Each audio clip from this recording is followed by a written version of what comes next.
So be very welcome. This is Joanna Above So Below once again. This is the first time ever that I'm making an English, an English episode, completely English spoken.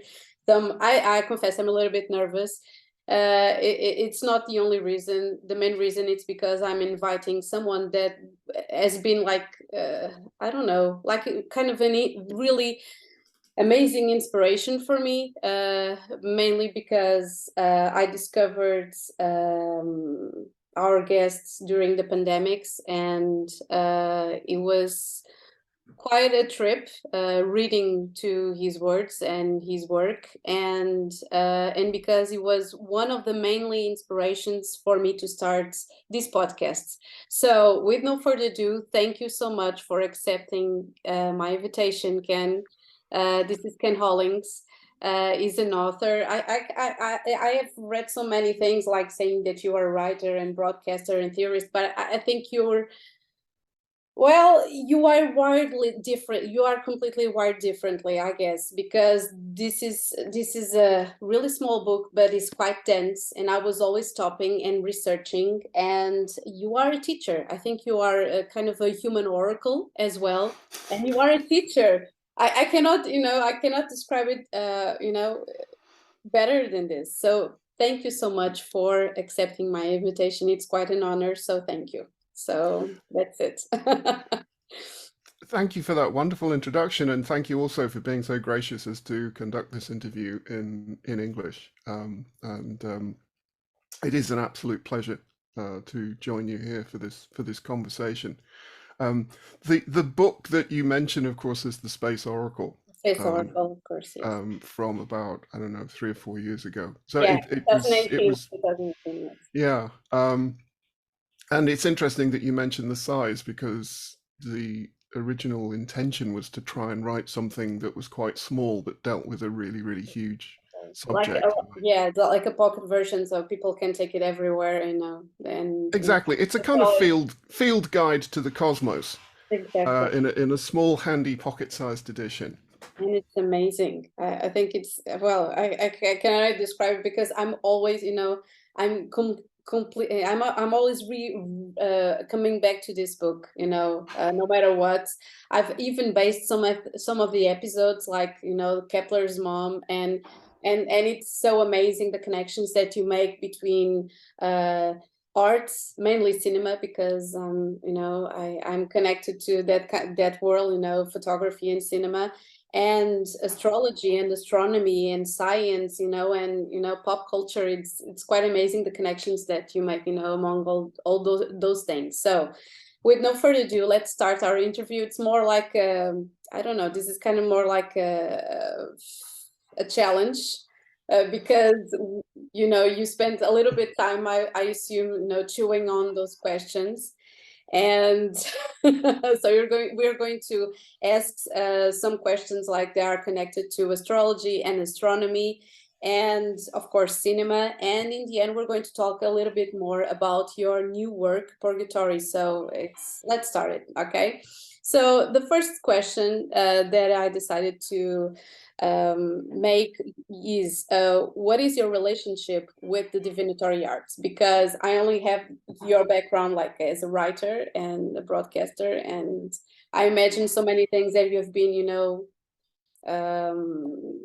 becoming a master. And I don't know if you're kind of like, you consider yourself a master of so many things, and you're interested in so many things. So what is your relationship with astronomy and astrology? Where does this passion come from? It's a really interesting question, because I think that if such a relationship existed, it's one that has only sort of become apparent to me retrospectively. So in other words, it's something that I've become aware of over the course of my time as a writer. My very first book, which was actually a novel called Destroy All Monsters, which was a retelling of the first Gulf War, but as a Japanese monster movie. Because I love Godzilla, and Godzilla is a starting point for an awful lot of things for me. And I wrote it in this way because I thought that something significant, something profound had happened historically in terms of, a big change was taking place, and people were reading it in purely sort of technological terms, Yes, in terms of the usually they ask you so much to talk about technology and robots, and and it's quite interesting, because I see, even in those books I've been researching, even in those books I see quite a depthness, in depth in them, that's quite spiritual. So I think you can do perfectly those connections between technology, and technology and spirituality are almost the same thing, because it's quite spiritual and kind of dreamlike, being connected to someone that is another part of, another part of the world that would be completely impossible like 100 centuries ago. So that's it. But I'm not going to interrupt you. Carry on. Okay, so I mentioned this book because I included, because it's based on Japanese monster films. There's an awful lot of scenes of buildings, cities being destroyed, and I also include a scene of the World Trade Center being damaged during the course of the narrative. And my book, the official publication date was the 13th of September 2001. So the book officially came out 2 days after the attack on the World Trade Center, and it was profoundly shocking. I mean, not just as the event in itself, but I was just so aware. I remember like walking down a street, and I just felt like the sidewalk was buckling under my feet. So I always felt like I was on top of this enormous wave that I hadn't even realized that I'd been standing on. And so people at the time said, well, this is one of the few books where someone can say, yes, I definitely, this definitely foresaw something that was happening. This definitely was tuned into a particular kind of moment of the age. And it was upsetting as well. It was deeply upsetting. And strangely enough, I haven't written any fiction since then. I moved much more into theory and history as a way of exploring what that moment was and what it revealed to me. So this is why I've said, my relationship is one that's been discovered retrospectively. And I remember at the time when the book came out, someone said, what's it like to be a prophet? And I said, well, the problem is prophets have no agency whatsoever. They have no control. That's why nobody listens to them, and it only becomes apparent after the fact. So that was a very, very important moment for me, sort of to understand that.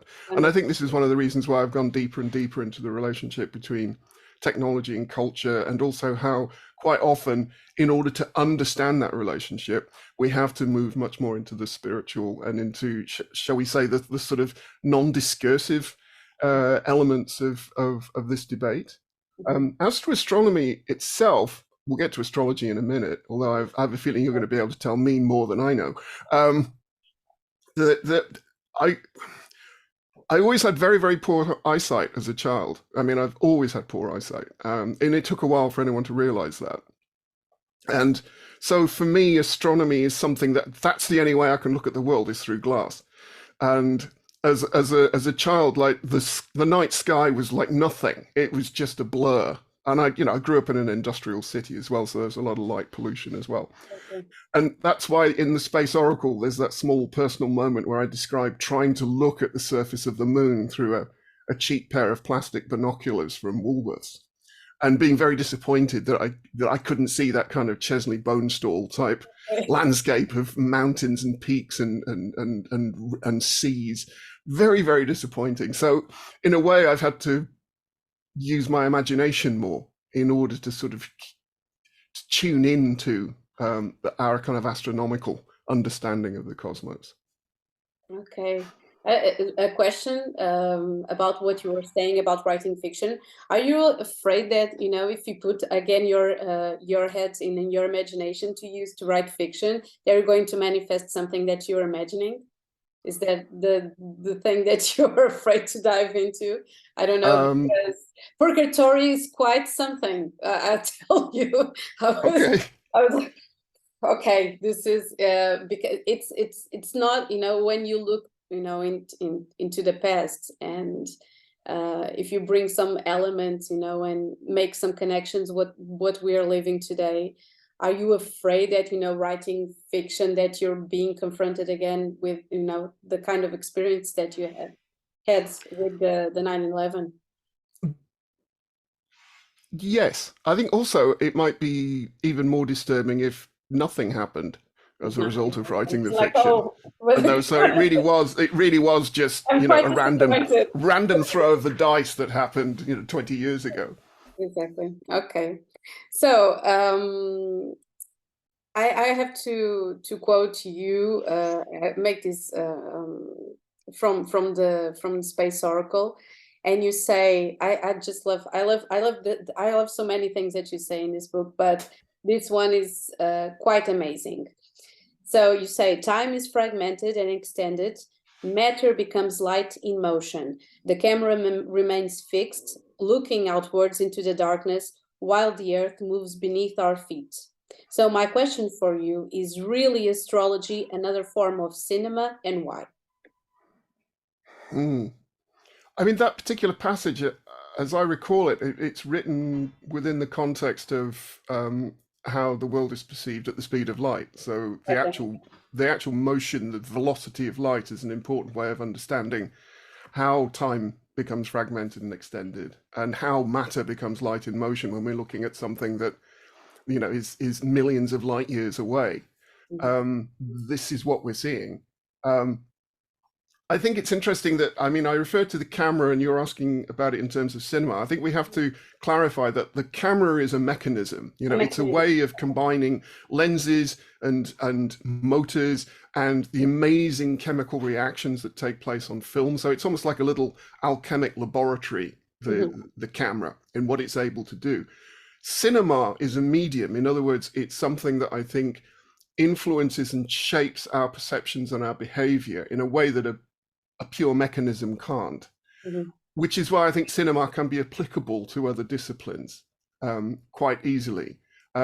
It's worth noting, for example, that the Space Oracle, the opening section is about the eye and, you know, an operation I had on my eye many years ago, and it starts in the head because Exactly. that's Yeah, where it all exactly. begins. You Exactly. know, this is where we begin to sort of organize the world. You know, we visually, it's a very important, powerful sense for us, and it's a sense that's designed to exist on this planet and record this planet in particular ways. This is why, for example, you know, the eye can get damaged in zero gravity. The eye can get damaged and misled by rays passing through it. Even cameras can get damaged. You know, digital cameras actually experience dropouts that slowly images just disappear, or its ability to retain an image just slowly disappears over time. So it's very much, in a sense, that's part of the fixed point. You know, the eye itself is a fixed point.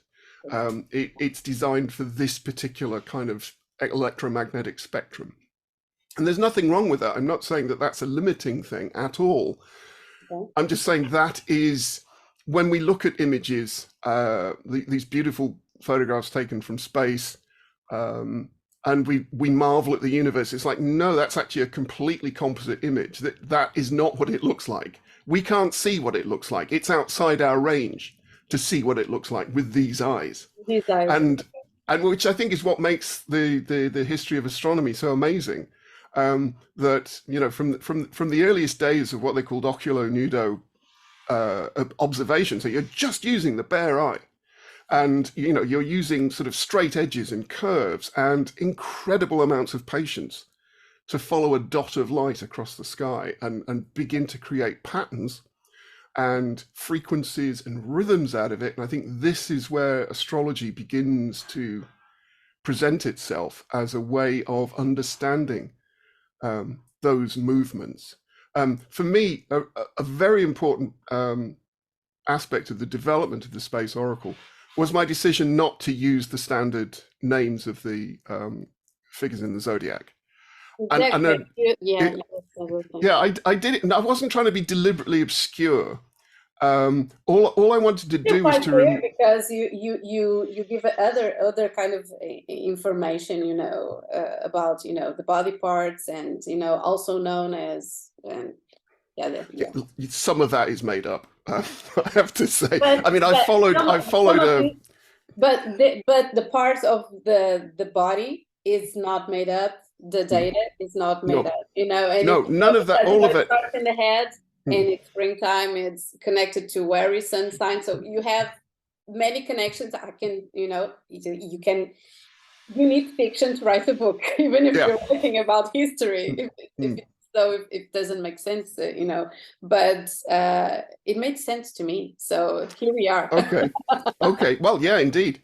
Um, so, I mean, but the reason I made up the names was because we get so comfortable in looking at the night sky and seeing a series of names connected to each other, and they're quite often connected to gods and Mhm. mythical creatures. And we forget that other civilizations, other cultures saw them differently. I remember being profoundly impressed by a translation of a text written on the underside of a sarcophagus lid Mhm. in ancient Egypt, and it described how they thought of Mars as being a particularly how not devious, but you couldn't trust Mars. You couldn't trust it because it moved backwards through the sky at some point because it goes into retrograde. Therefore, I'm not sure we can trust this one because it doesn't actually say what it's going to do as it moves across the sky. And I thought, A, that's an interesting interpretation, but B, they wouldn't have called it Mars. It would have had a completely different name. It would not have been a planet. It would have been a star. It would have had other kinds of qualities attributed to it, Mhm. but they didn't trust it. Okay. And it was really hard to look at that statement and still not think of a red planet and all the associations that we make with Mars. Oh, yeah, aggressiveness and motion, and exactly. So, by the way, why did you choose Plutonia for the last one? Because the last one, it's one of my favorites, of course, and and the last thing that you say, it's quite something. There is no conclusion, only more space. So it's kind of like to be continued. Yeah. Well, the cosmos is a work in progress. Well, very simply, it was a homage to Sun Ra for his album, The Nubians of Plutonia.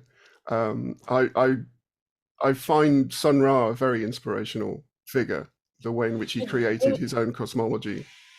You have to write a book, write about this book. I'm telling you, because yeah, there's really, this is quite dense. That's Mm, why I thought it's amazing.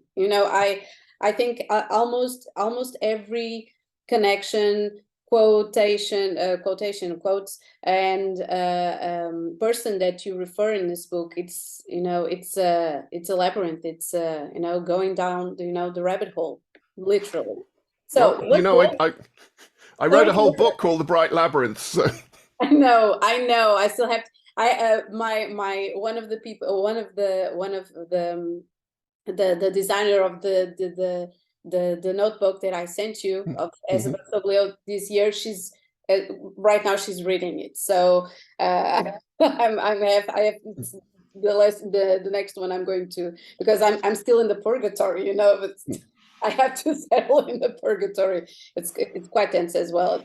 It doesn't have the same connections, but it's quite interesting. So I'm asking you, what was the motivation to write Space Oracle in 2018? How much time did you take to write this research? Have you talked to someone specific, or you just gathered some data that you saw there was a connection between it, and you just decided to write it in a whim? I don't know.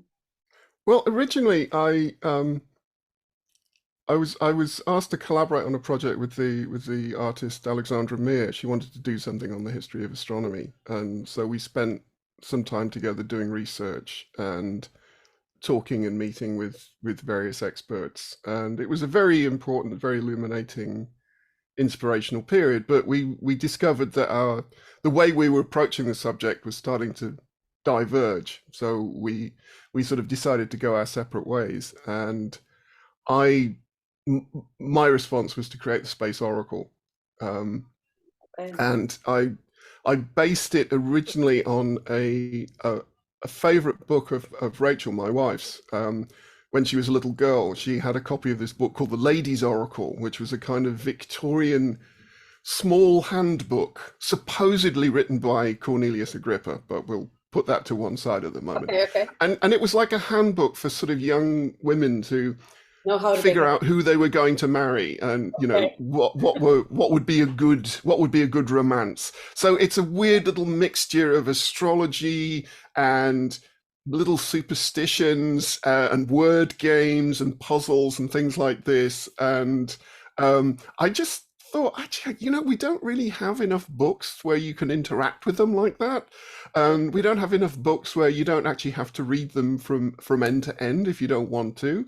Mhm. A lot of people, when they first come across Space Oracle, immediately go to what would have been their star sign in the Ptolemaic arrangement, and that's usually the first question people ask is like, "Well, I'm a Virgo. What would I be in Space Oracle?" And it's like, "I can't remember.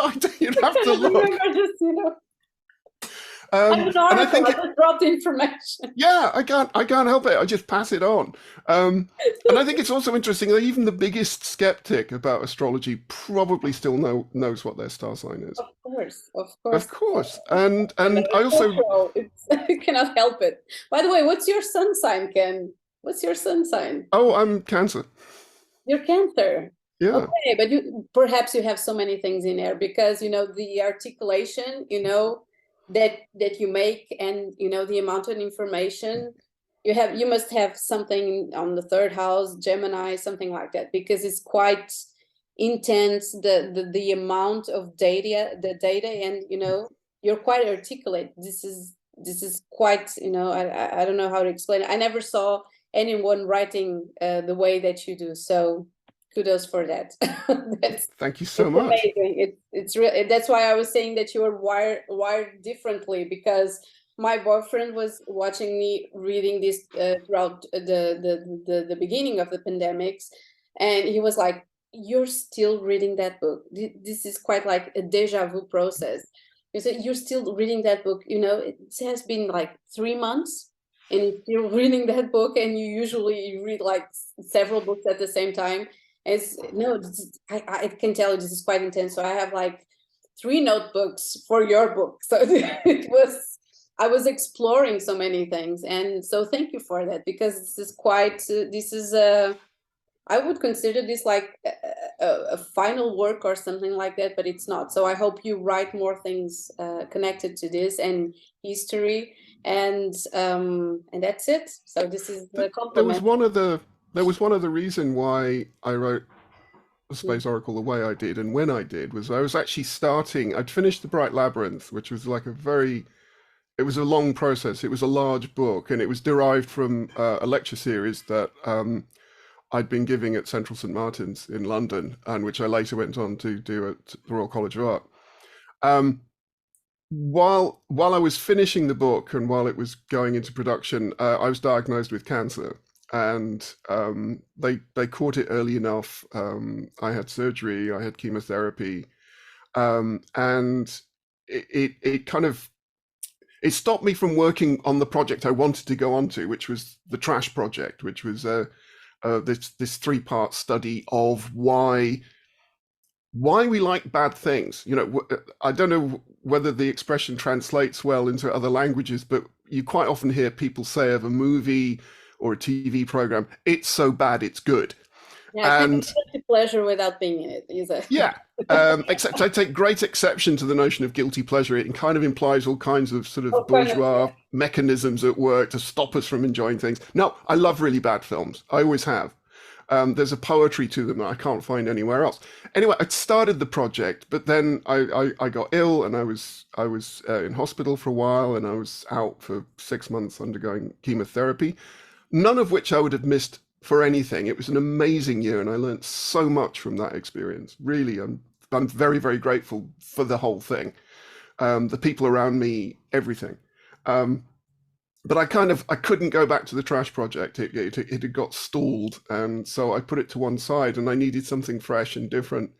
and the Space Oracle presented itself. So for me, it was a celebration. It was a really big running through fields of grass with in my bare feet to write that book. It was just so much of a pleasure, and the kind of joy of it kept me going through a lot. And so now I'm able to sort of do the Trash Project, and I've Inferno Part 1's out, Purgatory that's just come out. I'm finishing Part 3, Paradise, at the moment. So it was a kind of a big moment of exhalation for me to do Space Oracle. Thank you for that. Really, I'm trying not to. Oh, sorry, because yeah, it's well, I cannot tell how much this influenced me to, the last 3 years. So thank you for, celebrating life and working at the same time. So the fourth question is, if everything is storytelling, and for me, cinema is the most complete way to tell a story, are the divinatory arts a form of science fiction? This is quite this is quite out there, but I had to make what you consider, because we are always talking about this narrative, the mythic narrative, and I'm surrounded by tarot decks right now. Is this a form of science fiction? Trying to explore ourselves and our spirituality, or even the future?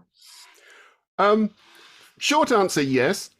Long answer is actually, I think it's a more interesting question to ask: is science fiction one of the divinatory arts? Because I can imagine a lot of people being very, very uncomfortable with that question. I think undoubtedly. No, honestly, I think that it's such a fascinating genre.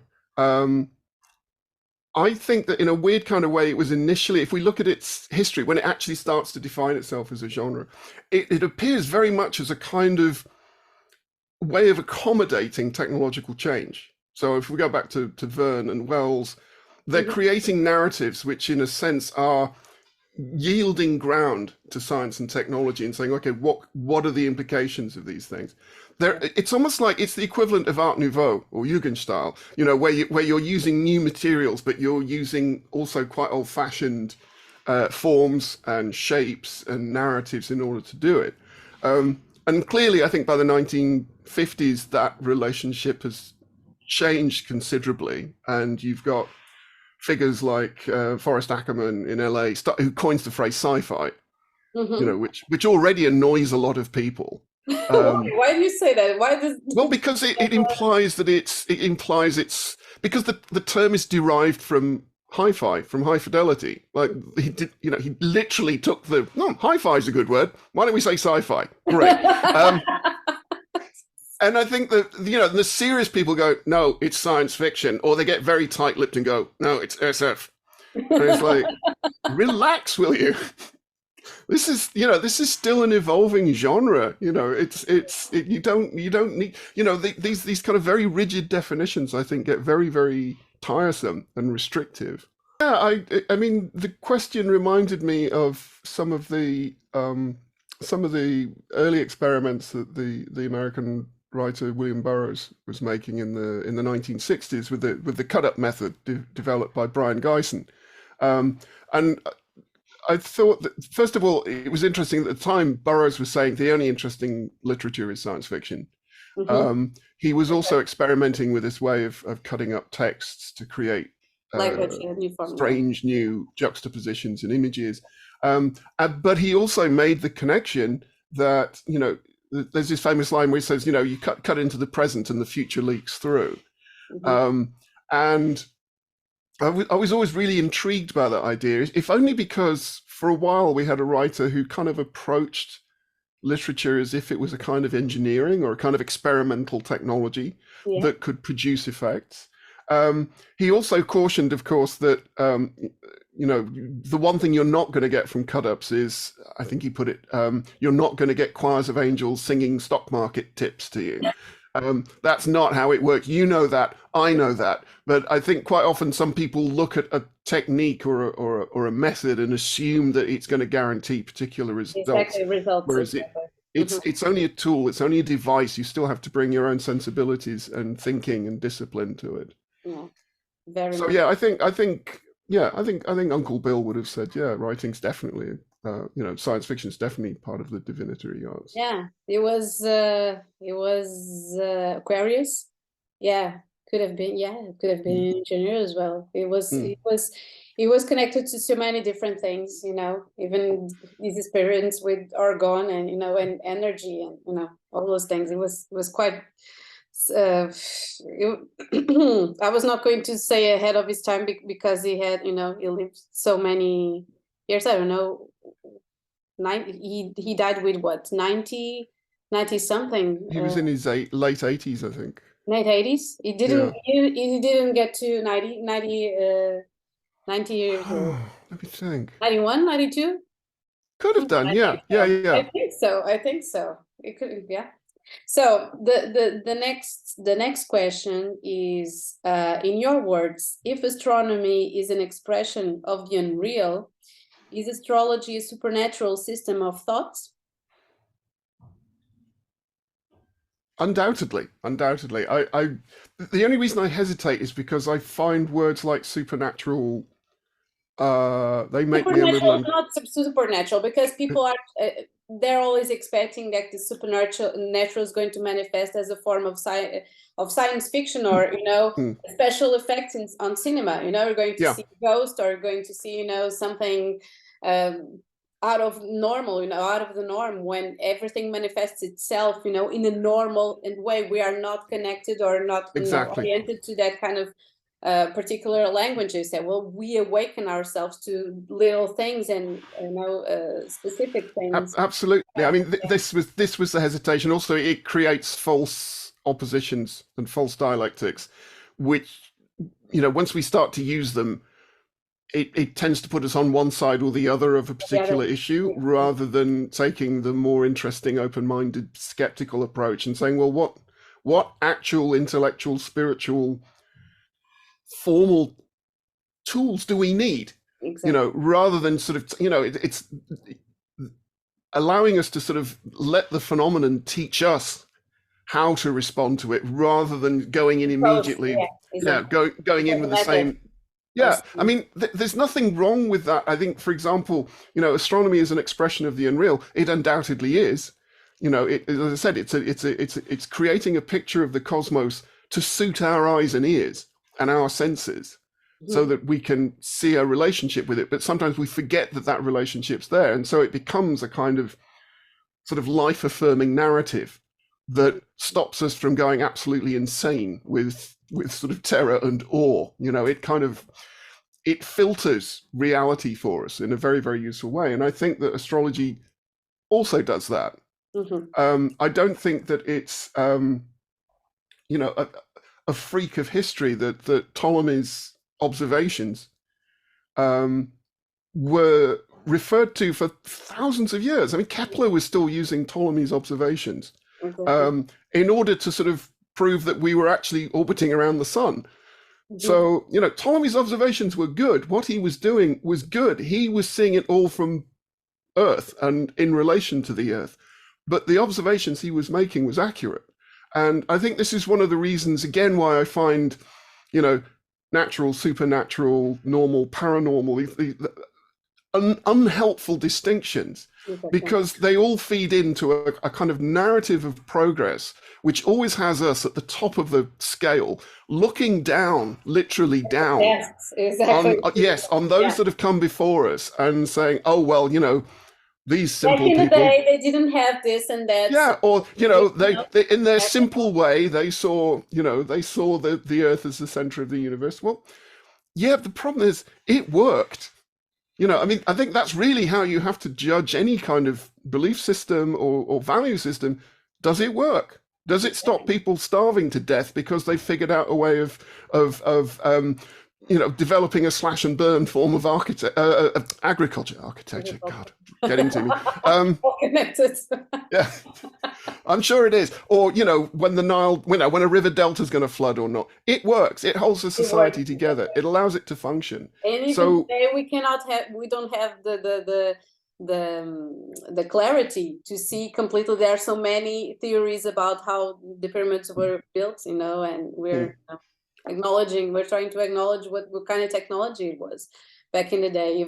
If gods were aliens, or we have so many theories about that. So it doesn't matter. I must admit, How to say I it, the word, tend I the tend to word, go on the side of human ingenuity and human agency over sort of alien intervention in these intervention. narratives. Mhm. There's a moment in the Bright Labyrinth where I refer to magic as being the eroticization of spiritual agency. Like that's possibly one of the things that makes it seem uncomfortable to a lot of people. And I was thinking about it later, and I think magic is just a kind of eroticization of thought itself. It's just one way of expressing thought, of putting it into motion, into action. And again, I'm opposed to any kind of system of distinctions or system of values that prevents us from Speaking. yeah, exactly. Thinking with everything that we could think with. Exactly. With no strings attached. Okay. Completely. I'm completely I'm for it. So define reality through mythology, because we're talking about gods and all those things. So define reality through mythology. If this I, was we I could. I don't feel like, what? I honestly, I looked at this question. I don't You're like, actually need to do that. Someone's already done it for me. Listen, I honestly, you know, as far as I'm concerned, the Roman poet Ovid defined reality through Okay, mythology. we're going to put it another way. So the other way around. Define mythology through reality. It's like Okay, insane part two. Season 10 okay. part I was two. going to do a whole thing on Ovid there, but I can't now. Thanks for that. Well, except I will say very, very quickly, I think the Metamorphoses of Ovid, I think is just the most amazing text. And, I think if ever, I advise my students at the RCA, I say, if you ever get stuck for ideas or, you're not, your work isn't doing what Yeah, what you want it yeah, to, go and read Ovid's Metamorphoses. Just open it at any page and just read some of it. like an And oracle, like an yeah, oracle. use it like an oracle because you Okay. have every kind of transformation possible. You use most of your books, not the books that you've written, but the books that you bought from other authors. You normally use them as an oracle, because we have a history. Well, I can say in Portugal we have there are quite a few books about, they're kind of like the book of the answers, and Mm. people open it and you see the answer quite away. But you use them as an article when you're blocked, when you have a writer's block, or you want to write something, or it's something that you Yeah. do almost every day. Yeah, that's it. So, Yeah, there's that old saying, one book opens another, and I think yeah. that's absolutely true. Ovid, I think, is incredibly important. Um, I also, I mean, when I was working on when I was working on the Trash project, which is actually structured exactly around Dante's Divine Comedy, Mhm. hence Inferno, Purgatory, Paradise.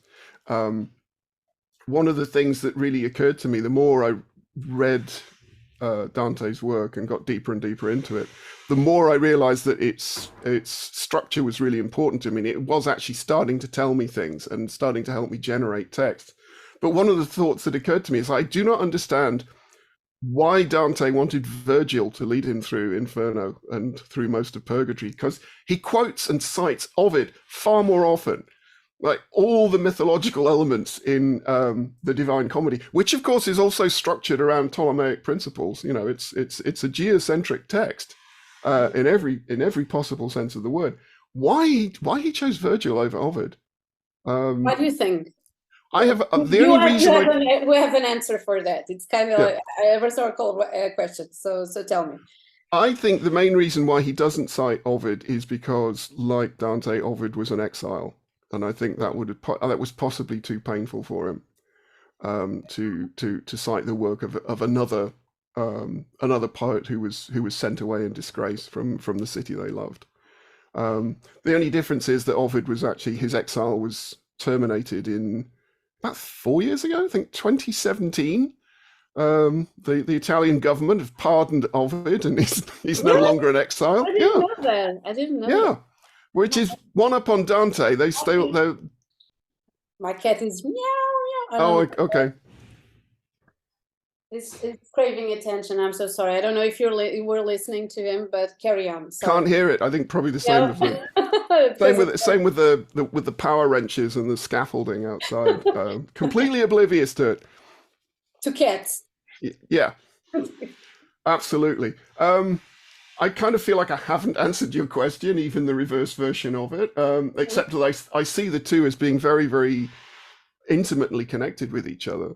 You know, I think that mythology, again, is one of those words that we tend to understand in a very limited way. And I think that that's not helpful. I think that mythology for me is another form of narrative, and I can see no other way of dealing with, coping with, negotiating with reality except through narratives. And for me, a narrative isn't something that's a kind of linear series of events that's worked out in any particular, you know, in some kind of formally satisfying way. Narrative for me is coherence. So I think it's the trick to writing a narrative is to sort of create a sense of coherence so that all these heterogeneous, unrelated elements that you've noticed in my work, suddenly they all come together and start to form patterns and rhythms. And this is why I think that the artist Joseph Cornell was very important to me, particularly in the writing of the Space Oracle, because I love the way he takes bits and pieces, old newspaper articles, old programs for opera performances he's never seen. What was his name? Sorry, I don't know. Joseph Cornell. He was an American artist. He's usually associated with the Surrealists. He's best known for creating these absolutely exquisite boxes, which were sort of they were like collages of objects, cutouts, bits of paint and decoration, beads, etc. I think you'd like his work very much. He did a series. He did a series of. Yeah. He did a series of boxes called Celestial Navigation, which is the title I gave to the introduction to the Space Oracle, which were made of old star charts. That's why the name is familiar to me, but I don't know his work. That's it. I don't know his work. Perhaps I have missed this one. So thank you for and he gives a sense, like when you look at the objects, they all seem to fit together, but they have no relationship to each other either. And so for me, his work exemplifies this sense of coherence in narrative. Each of his boxes is like a small narrative, but it's up to you to kind of, the coherence is there, but it's up to you to interpret. Make sense of it. Yeah. Yeah, exactly. That's it. So question number 7. We usually say that history repeats itself. In your opinion, an oracle is a compilation of memories that serve as a warning or random events we associate to make sense of human experience. It is kind of like we're already talking about this consistency and, you know, what makes sense to us, you know, as a narrative. But do you think that we force ourselves to make these kind of, you know, these connections between events? Well, when I looked at that question, my initial thought is, well, haven't you just described all the possibilities offered to us by literature? You know, that's kind of what literature does. Or in my view, that's really what literature should be doing. I think we've always, you know, it's always had that element. For me, though, as a writer, to go back to this idea of being wired differently, for me, a really important moment that allowed for things like the Space Oracle to come into existence was the moment when I stopped thinking about writing as being a literary practice. You know, the moment I stopped doing that and I started thinking of it as a design practice, as in other words, what do you want the text to do? What is its purpose? What is its function? Not what form it takes. You know, is it a poem? Is Right. it a play? Is it a short story? Is it a novel? No, what has it got to do? Somewhere Marshall McLuhan, the media theorist, made excuse me, you will edit that out. Made an interesting distinction. He said, I write a book not to explain an idea, but to explore an idea. And I think that distinction is very, very important. You know, I write to explore an idea. And so in a sense, you are beginning to create coherence out of random events and connections. You know, you follow the idea where it takes you, you know, whether that's into astronomy, astrology, alchemy, trash movies, you know, the history of recorded sound, whatever it might be, you know, follow it and see where it leads you, and present it in such a way that you invite your audience to make sense of it. Because I don't feel that my role is to explain. I think my role is to explore, is to lay something out. This is what I was in your, you know, in the mothership, and you were, you know, commanding, well, we have this, and this happened, and this guy probably is connected to that event, and this is amazing. There's a juxtaposition of you know, elements, and I really, perhaps you already have done this this exploration yourself, but I found so many connections between, you know, astral charts and events that you mentioned in here, and data, and it's quite amazing. I've done, perhaps, I don't know, 2 or 3 episodes based on this, because it's amazing. The perhaps you don't know, I don't know if you're really into, you know, astrology, and you read charts, or you're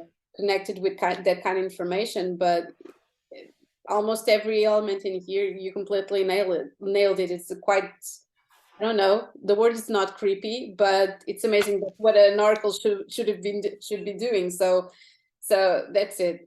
That's it. Okay. I have to say, I mean, you know your chart, you know some elements you don't know. You don't have.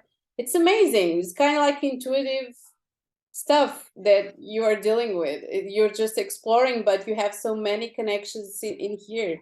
You know, there's a chapter that you mentioned 2 or 3 people. They are the exact same sun sign. Really? Really, what are the odds? You know, so I would, moving over, I can, you know, explain to you what were the people that you mentioned in here, but it's quite something. It's quite like, okay, I'm bringing you along the journey. I don't really know where this is going to lead me, but you have quite, you know, synchronicities inside this book. That's why I found it so amazing. Really. I find that really, I mean, it's kind of shocking and delightful all at the same time. It reminds me a little bit of a moment when I was showing a friend of mine who works at the Wellcome Collection an early draft of Space Oracle before it became the Space Oracle. And he said something that he kind of really set me back. And he said, well, the thing is, Ken, you write history, but you turn it into a work of art. And it's almost like I needed someone to tell me that, just like I need someone to say what you do is very intuitive, because I'm so lost in it. Yeah, but you know, I think this is possibly why I tend to see the oracle, or the you know, as someone who does it despite themselves, or you know, without them knowing that they're doing it. It is an intuitive thing. It is an instinctive thing, and quite often it only manifests itself after the fact. Exactly. You know, when these things suddenly line up and connect. Yeah, that's what I felt. You know, even mostly because I was forcing to read this alongside what is the name, the months that we were going through. So I read, you know, Plutonia in February, and then, you know, we have springtime, and so I was reading in that order. I was not reading the other way around. So it's quite interesting. And I was making so many connections. That's what I was saying between, history and sometimes, well, yesterday I did an episode on, Saturn in Pisces. And I was talking about like Kurt Cobain, he had Saturn in Pisces, he died during his first Saturn return. And you have so many coincidences that, there's sometimes people that encapsulates, they are history itself. They present itself as like what is the word that I want to use? Like well, I don't like to use the term voice of a generation or anything like that, or someone who we project so many traits, but that in that space and time, because we are returning, we had Saturn return, we had Saturn in Pisces in 1993, in between 1993 and 1996. So we have the same thing, happening all over again, crisis in the church. We don't know what was going to happen with this Pope, and we have all these things connected to entertainment, but we're going to talk about it a little bit later. The next question, it's, well, well, things are presenting themselves the way they should be. The next question is, we are leaving the age of Pisces, that people, believe that is going to take until I don't know. There are so many theories. There are people who feel that we're already in the age of Aquarius. There are people that feel, from, 600 years from now, that we're going to leave the age of Pisces. But so this is usually associated with religion, sacrifice, death. We have Jesus Christ as main character, but also with connection, media, and entertainment. This kind of dreamy experience that that connects us all to the same thing. Do you think that the age of Aquarius is going to convert science into religion? I have to defer to you on that one. I'm sure you could answer that question way better than I can. But What I will, I'm forcing you to use your imagination on this one. What do you think? okay, what do I think? Well, my problem again is the terms here. Science, No, science this and age. religion. We I are mean, if we entering look the at, age. yeah, I know, yeah. I mean, I if we know. look at, if we look at sort of, a lot of people working in religious studies who are examining, what are the distinctions? What historically? I mean, Exactly. I must admit, as soon as you bring history into the picture, you lose any absolutes. All absolutes are out the window. Anything that's got a history can't be absolute. It can only be provisional. And with I think science, religion, and you're missing magic as the third possibility. We use these terms as if they mean only one thing and can only mean one thing, but the relationship that they've had historically has shifted so many times, and quite often within the same age, that you begin to realize that they're not fixed terms. Exactly. And most of them were chosen and were classified by the things that happened. We have the Nile; it's the age of Taurus because of the agriculture, and then we have a press, and then it's the age of Gemini because of communication. It's kind of that. It's almost. That's what what you're saying. It's kind of a consequence. It's not setting an error. It's almost like a consequence of what happened. So we're labeling it according to what happened, rather the other way around. So, well, I don't know. Everything is possible. We can be in a transition mode, I guess. I think it's the repetition that make us say that we are seeing the same thing but with other agents. I think it's that. So it's, I mean, I an do opinion. believe that there. I mean, culturally, sociologically, there are eras, and what's interesting about them is that you are not aware of the fact you are in them when they are happening. It's only when you reach these periods of transition, Exactly. when That something you starts think to about things. recede, you Exactly. look Yeah. back and go. I mean, I remember a few years back, the Victoria and Albert Museum in London had this big exhibition on the Cold War, a sort of cultural history of the Cold War, Hmm. and the the thought that immediately occurred to me was like, we've had to wait till now for someone to Make actually sense of do an it. exhibition that uses this word. I mean, it was a word that was used a lot at the time, but I don't think anyone really understood They were from like, within it how much it was shaping art, culture, technology, exploration, etc. It's only when it, post 1989, that it's slowly, that particular wave, as it were, kind of mhm. receded. In fact, I find the wave analogy quite useful, in the sense that, what we see breaking on the shore was happening far, far, far out Okay. to Yeah. sea, deep, deep Exactly. down, and was actually the result. It was the actual moon pulling on the Earth that was creating it. So we just see the moment of manifestation. We just see the ripple as it Hmm. hits the shore, and if we're mindful, we'll tell ourselves that came from a long way away, from something we never saw. Exactly. Yeah.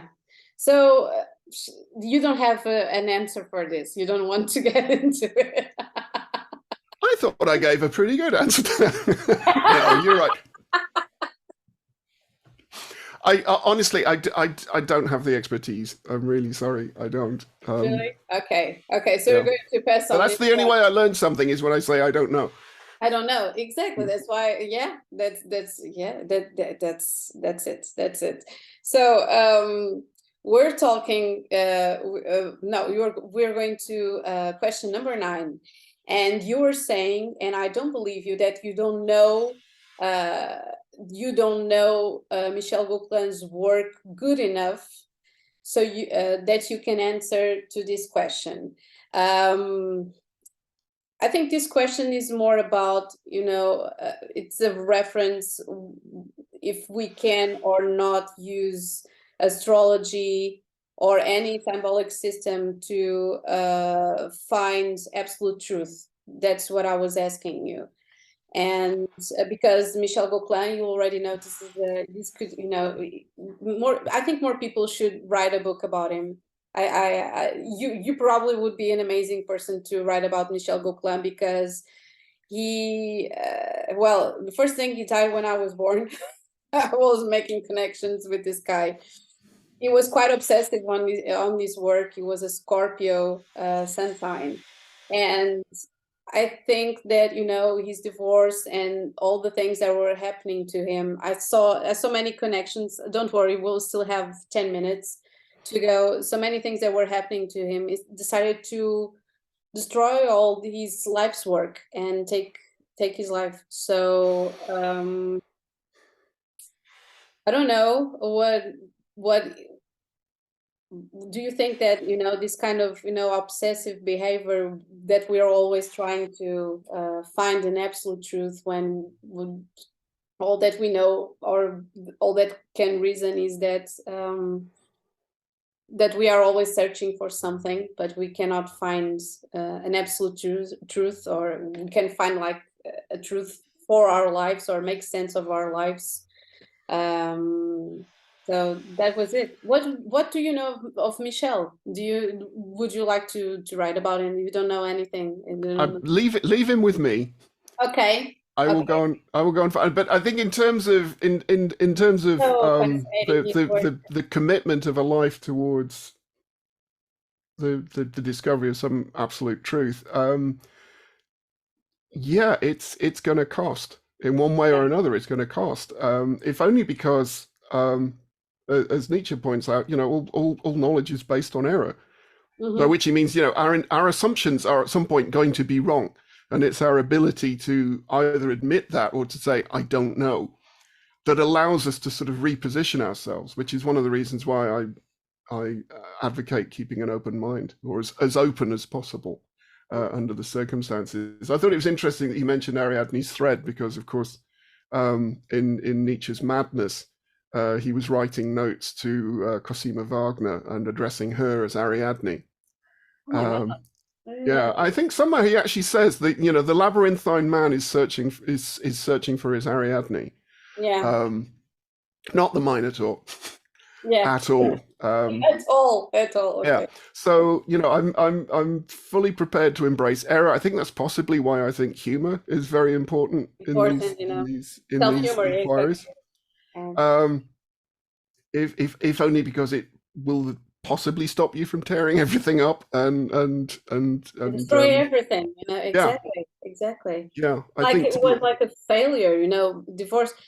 In his mind, I don't know, because his wife worked with him, and perhaps I don't know what came across his mind, but it's quite something. If you read, I'm really into his work because he had all the components, he had all the material and knowledge to be the person that could have taken this task into the very end, even if you don't have an absolute truth, but his work on about Mars, the planet Mars and its influence, and Jupiter, and the analysis of all these charts, and all the data that he connected. It's because he was a psychologist, but he knew about statistics. It was quite something. You can say that I'm a fan. You yeah. can tell that I'm a fan.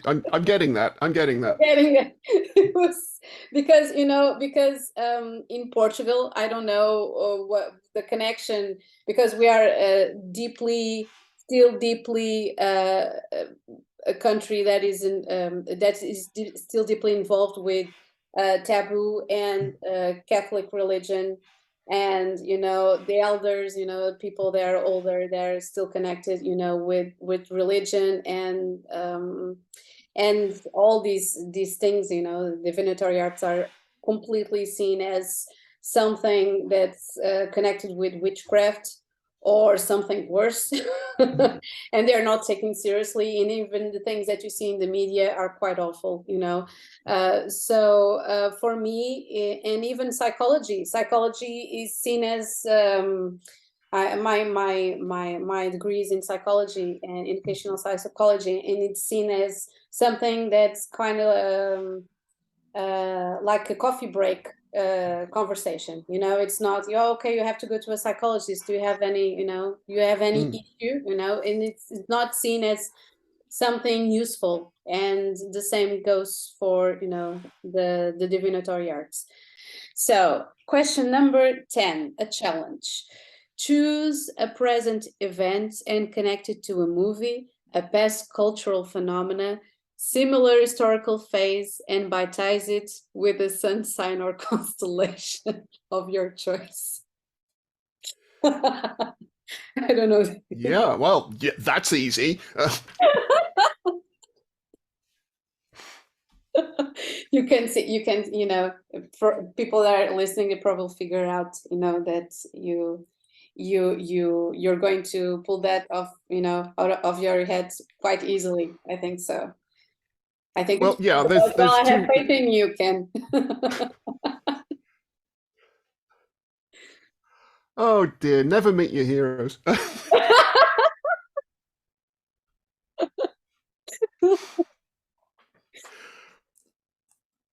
I know it's not current, but I suppose in the longue durée, it's relatively current. There's a part in Purgatory Mhm, where I was sort of very aware of a particular alignment mhm, along the lines that you are suggesting.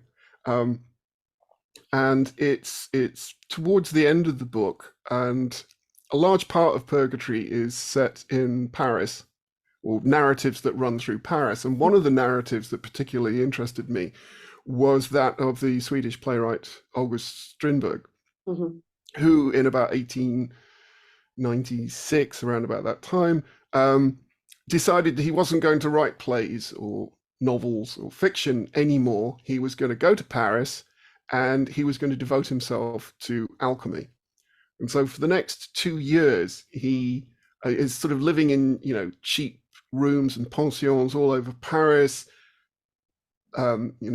damaging his health with chemicals, and he's got furnaces going in his rooms, trying to make gold. In the end, he finally comes out and said, "Yeah, I'm trying to make gold." And he writes this amazing account of his experiences, which has the intriguing title of Inferno, and there is actually a section in it called Purgatory. Anyway, what's interesting is that he's trying to develop a method, a science, which is based on calculation and association. So he's quite often, today we'd call it psychogeography, in the sense that he would actually walk down a street and read signs. He comes across a statue of a Roman soldier that says, "Oh, well, this must, this is, he's holding an iron spear. I should be using iron, and this is the correct time of in the calendar that's associated." He's doing all these things, and he writes a detailed account of it. The reason he's in Paris, of course, is that at the time there was something like 50,000 occultists at work. There was this amazing period where, on the one hand, you have a profound interest in spiritual occult practices, including alchemy. And on the other hand, you have this passion for beauty, for a kind of aesthetically pure beauty. And somehow the kind of purifying processes of alchemy and this kind of refining of the art form at the same time seem to sort of cross over and influence each other. So that was a kind of key moment for me in the terms of like the artistic history of Paris as the kind of crucible out of which the avant-garde is going to emerge in the 20th century. Fast forward a little bit to the late 1960s, when you have the student unrests, demonstrations, riots, etc., taking place from May of 1968. This is a well-documented era, and people have always been fascinated by this. This uprising which nearly toppled a government. It shut a country down. It nearly toppled a government, and also caused the Cannes Film Festival to close early, which is interesting in itself. What I found fascinating was that there's a particular movie opens between the first demonstration, so the first anti-Vietnam War demonstrations that take place in early April at Nanterre, and then the full-blown riots that occur in sort of May through June. There's a particular movie gets its premiere. It opens in France before it opens anywhere else. It's a Franco-Italian production called Danger Diabolik, directed by Mario Bava. I love this film. I have loved it for many years. Why? Why? I don't know. I cannot ask why about something that you love, but give me just one hint of something that you really love about that movie. I like the fact it's bright, it's brash, it's fast moving. It's as if someone said, "How about if we took like a Beatles movie and crossed it with a James Bond movie, and then crossed that with a Batman movie? What would we end up with?" You would end up with Danger Diabolik. Danger Diabolik. Yeah, I've shown it to people. I have a copy on DVD. I show it to people, and they go, "Oh my God, this has got everything." Everything. It's got a Sergio Leone soundtrack, psychedelic music, sort of hippie drug orgies in discos. You got this amazing supervillain played by John Philip Law, who also plays Pygar the Angel in Barbarella, as this kind of young, sexy, cool supervillain who goes around just stealing everything from the establishment. So it's the perfect film to have opening in Paris I don't know when there's so much unrest. Okay.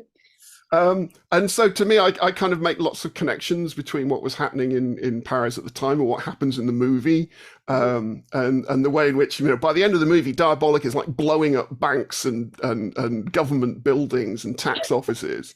And his final, this is the bit where it kind of circles all the way back to Strindberg, is at the end of the movie, he's stealing the entire gold reserves of this fictional country. And he's doing it by melting it down with an industrial laser. Completely. But have you seen this film? Never. I've heard about it. Never seen it. I don't know if Oh, I could, but I have to.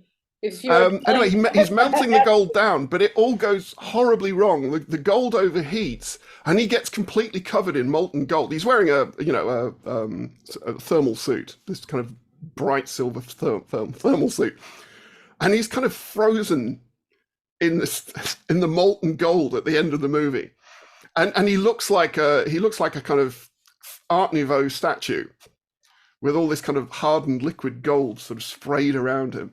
And it's like, oh my God, he's just turned himself into gold at the end. So it's almost like this insane sort of comic book movie is almost an alchemic working in itself that ends okay. with So Diabolik bad it's turning good. himself.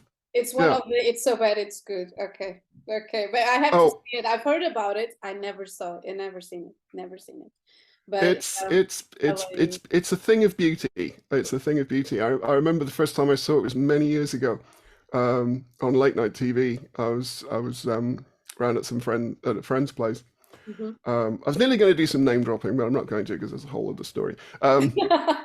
Don't worry. Uh, You can drop it. and it was really late at night, and and then this movie's on, and we're going, what the hell is this thing that we're looking at? This guy in this black rubber suit, with a face mask where you can only see his eyes. Do you know Sort of, any details about the production of the movie that could be interesting as well? I don't know because well, it was an Italian, Franco-Italian co-production. I think it was Dino De Laurentiis was the producer. Mm, It was shot in Italy at Cinecittà, and it was made back to back with Barbarella.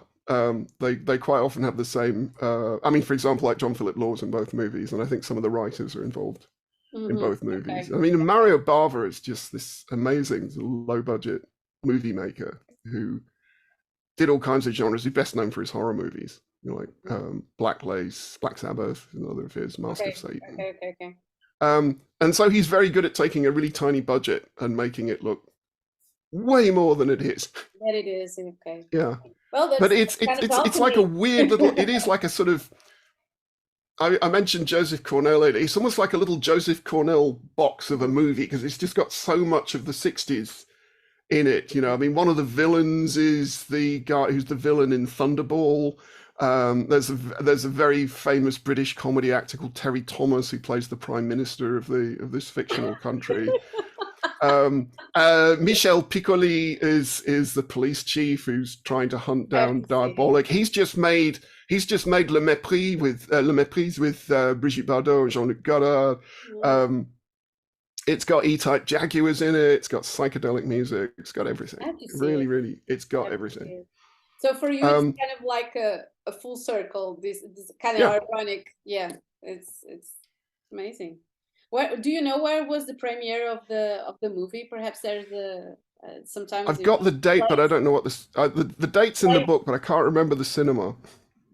Perhaps the cinema was next to the barricades. I don't know. That would be something. Well, there weren't a lot of films. I mean, by late May, there weren't that many films opening at all in Paris. Yeah. And as I said, the Cannes Film Festival was shut down really quickly. I think they only managed about 5 days of screenings, and it just sort of descended into chaos with filmmakers withdrawing their movies from the competition, and people like Truffaut and Jean-Luc Godard giving these amazing press conferences where, Godard's saying, the students are getting their heads cracked by police at the moment. I don't think it's really a conversation about what movies we look at. Exactly. Yeah. That's well, I've taken notes in all that you said, so I feel like I'm in a classroom actually, so that's good. So a question for you is: are you planning to do something similar to the Space Oracle in the future? If you have that intention, if of course you're. Sorry, I'm You're nodding, which is yet, a very you're good thing to yet. do in podcasts. I've done this before, I'm a professional. Yeah, I mean, first of all, yes, I'm going to do it because I can't help it. I can't stop myself. And I certainly can't help, what you remarked on in my intuitive approach to things. Mm-hmm. I can't not do that. Okay. So, and I'm extremely happy and eager for my readers to complete what I'm doing, or take what I'm doing in their own direction, or bring their own experiences and feelings and thoughts to what I'm doing. Because I just want to stimulate thought. I just want to stimulate ideas. Ideas. And so that's so. I try and make each of my books different from the others, so they all have different structures. They have different perspectives. Each one, I'd like to think of, comes from a different universe. And I think that's why quite often there's a bit of a pain barrier you have to go through with my books. But once you're through it, you're in. But I have from people who said, yeah, your books are really hard to start with. And then suddenly, well, yeah, just because I think you have to assume a lot of things, or you have to sort of take on a lot of information at the beginning. But once you've done that, you'll find, to be honest, I think Space Oracle is the easiest book from that point of view. Exactly. Yeah, exactly. Because it's, it's gives us time to digest. You have one sentence, and then you present a specific event, and then I think always try and slower. But I always try and keep my writing as simple and as clear and as transparent as possible. So I try not to use jargon or difficult words, or I'm very, very careful. I can honestly, I can spend an entire afternoon on a paragraph. But you can tell. You can tell everything. It's really the word in Portuguese is depurado is. Oh God, I'm sorry. You caught me, lost me in translation, but you getting, the, I don't know if the same in English, depuration, but it's, you're getting, your words cleaned and more objective and, sharp, and yeah, but you can tell, you can tell there's a specific rhythm in every single chapter, and it's completely different. Even the quotes, and even direct speech, if you have any. So yeah, I think so. I was telling this because I didn't feel that, that I was, getting into something that was difficult, but dense. I felt like there was a wave, coming over with lots of things. So wait a minute, I don't know this guy, I don't know what he's talking about. Well, I know that this, but I didn't know about this. And it was like and even because there are so many things in here that you almost acknowledge that people already know. So we still have to dive in, make some homework, to acknowledge every single part of what you're talking about, even if it's in current, and fluent, and doesn't have any difficult what's the words, grammatics. That'll do. Yes, it's I felt it was quite dense, and but it gave me a lot to chew on, sorry, because it's when I was opening the book, I was editing some photos from my first photography work, which is about the Beat Generation, and I chose the title. I chose the title is with the absolute heart of the poem of life, butcher out of their own bodies, could do it for 1,000 years, like the sacrifice of of the artist, and giving something for the next generations to chew on. And this is perfectly what I felt, because I was like, okay, what am I going to choose to read next? So I felt this like like I don't know, it's like reading a testament, a will, and trying to explore from that. It's like someone had left this for me. So thank you, because this inspired this podcast. And usually what I choose to do with the several episodes that that I record is to start from a point in time, the present, and delve into the past, and find something. But usually the main start is a movie, a song, and you it's kind of like an oracle. It's like, listening to the radio. What am I going to get? Even if, today people choose almost everything, but I like that, that spontaneity of when I was a kid. You turn on the TV, oh, this movie was meant for me to, see it, or the song, or oh my God, there's something connected. So there's magic in it, and I'm always pursuing that. So thank you for the inspiration.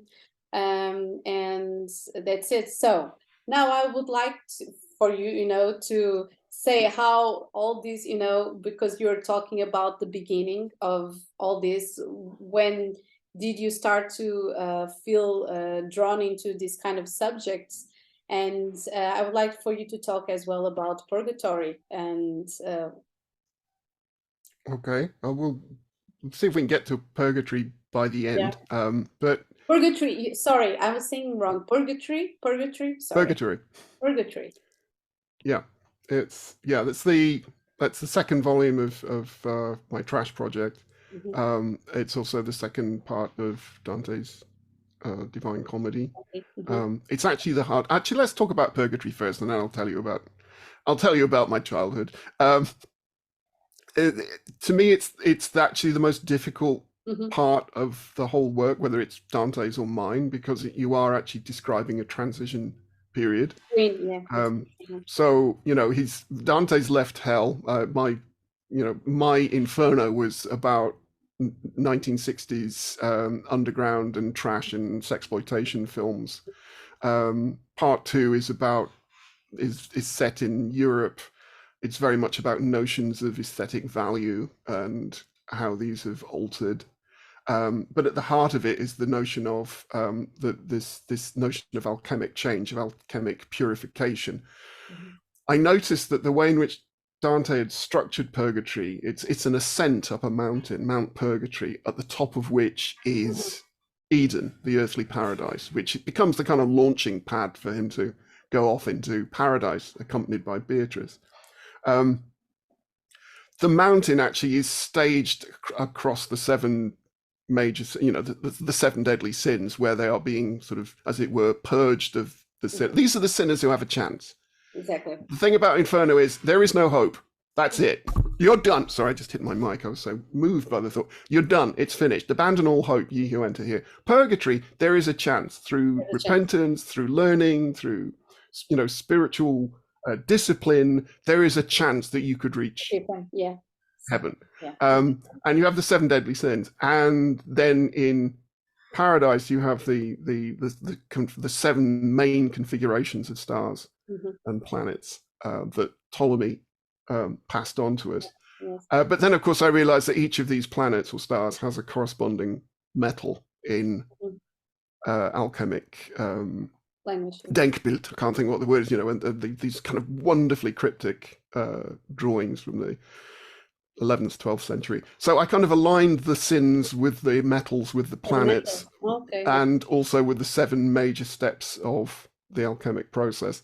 So as you're drawn further and further into the book, you're actually drawn further and further into this alchemic process, which in my book results in a kind of strange, monstrous innocence at the end.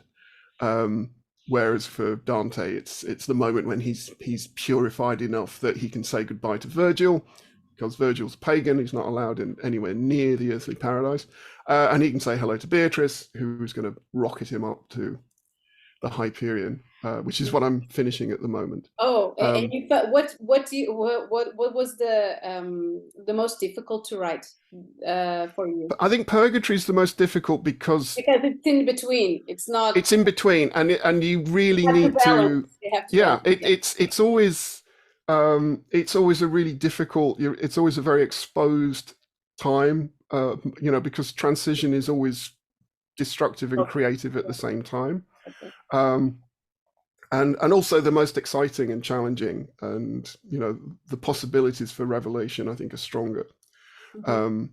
It's also, I kind of like it, it's also the moment where Dante's structure, which is sublime, I mean, it is amazing. 100 cantos divided up 34, 33, 33 across the three parts.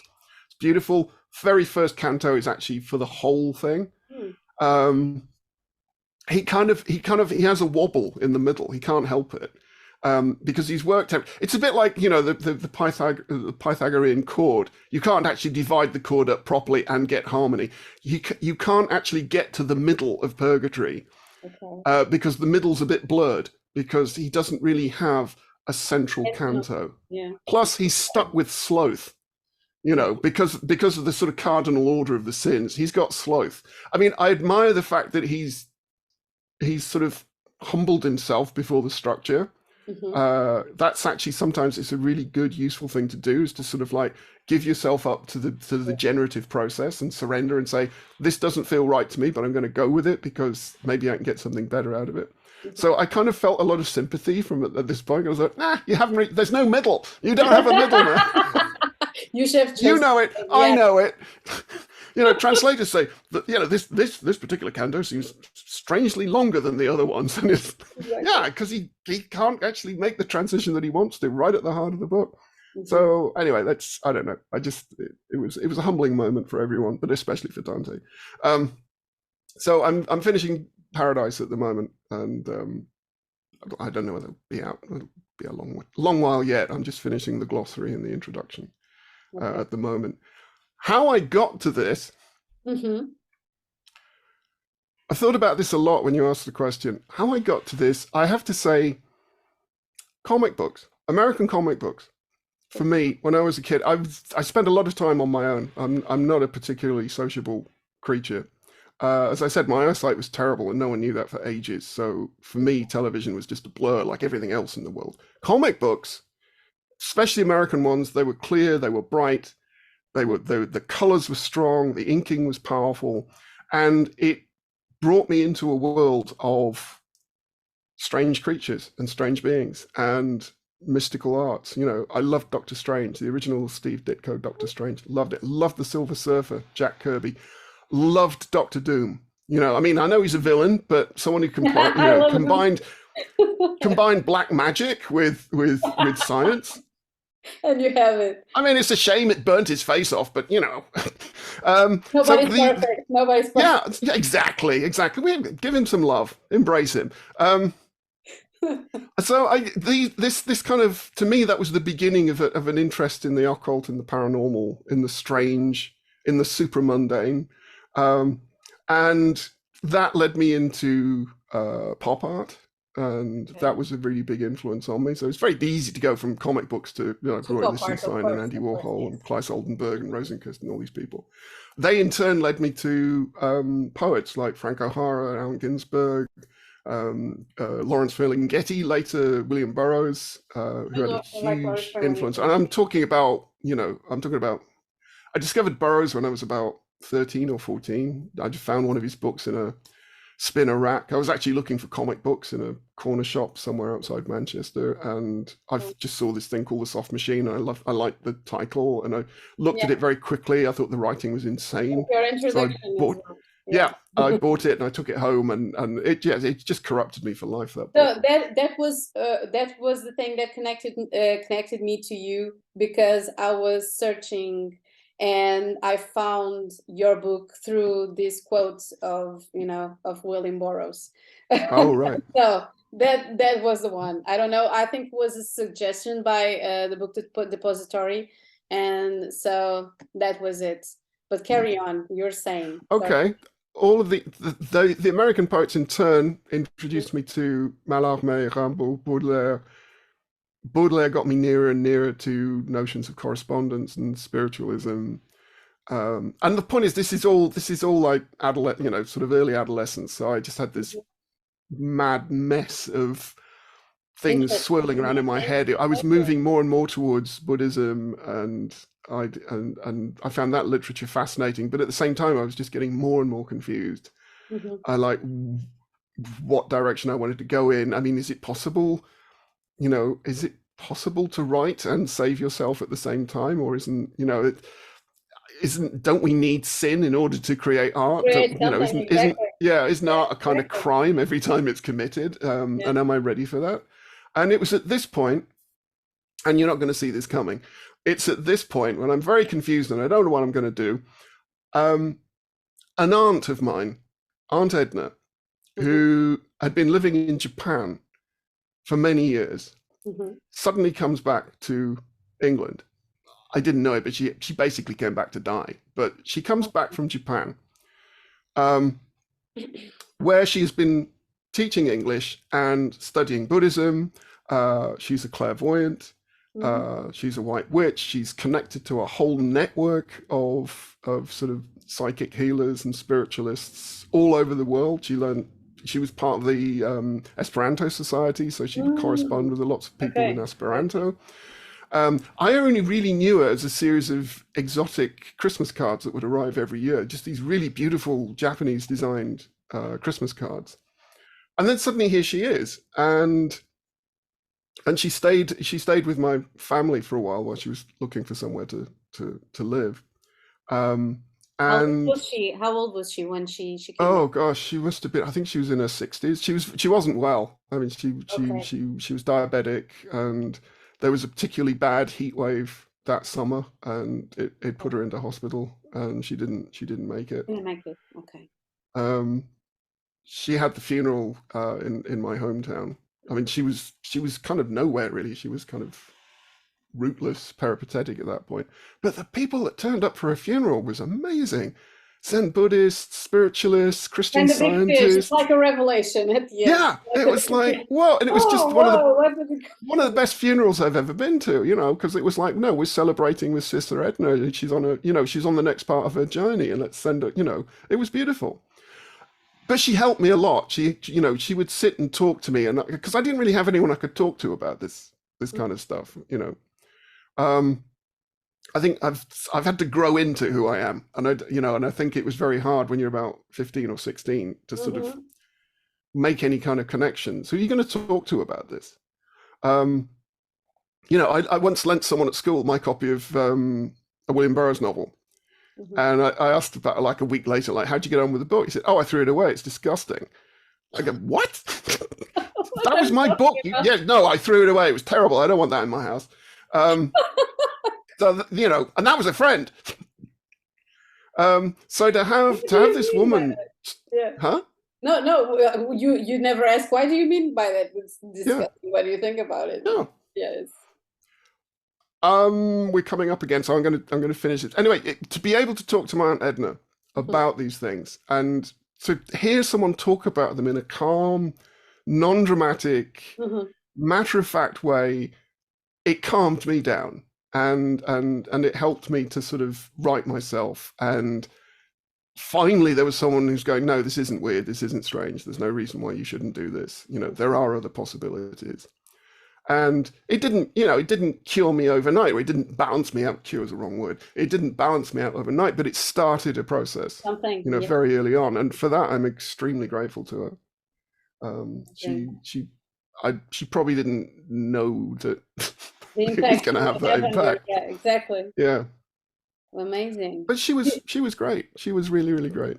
You ever connected with the people that were friends of hers and asked questions? And never. No, I wouldn't even known where to begin. I mean, they were just there for the funeral, and I didn't see any of them again. Really? Yeah, I should have. You were saying that you were Cancer sun sign. It's usually it's always even no matter what your chart is, you're all connected to. That's why I was talking about Kepler's mom, and that made perfect sense to me because my mother is a Cancer sun sign, and I have a daughter that's Cancer sun sign.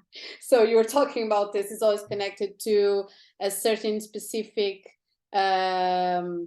notion of roots and family and infancy. When you are a kid. So there are many things that I think like Cancer sun sign is completely connected to the magic of all the beginnings, all the things that have the possibilities, like It's a very curious sun sign in opposition to the end. That's the ambition and the structure that is Capricorn. But you never had the curiosity to find out her her life and and the people that connected to her, or I something was too young. I think I was too young I was too immature to sort of fully grasp that moment. okay. For me, it was just this amazing gift, and Mm. And um, so you're not immature, you just grasp the moment. That's quite mature of you. You could, could have passed you by. It's okay. Funeral. I don't mm, like, you could have shut down, emotionally, and found it completely strange why people are celebrating that. It's completely, mm, in opposition of what you're expecting, to behave in the funeral. But there you were, and you mm. saw that as a gift. So that's quite amazing. Perhaps you should do that kind of research. It would be quite a book. I think so. It would be quite a, Well, I mean, my Rachel, my wife, has been asking me for a long time if I would write a book about my life. So it's possible it's that I will possible. do that, and maybe that will be the next oracle. Will be That would be how amazing, it. and Yeah. that would be amazing. Okay. Oh, well, so I guess this is the end. Thank you so much for your time, for your availability. And even with my bad English, I'm better, writing than speaking. But that's okay. I think we managed to communicate just fine. You've been fine. You've been a magnificent host for Thank this you. podcast. I've really enjoyed Thank you. Thank talking you with you so very much. much indeed. Thank you so much, Ken, for all your teachings and your time. Thank you so much. You are so welcome. Thank you.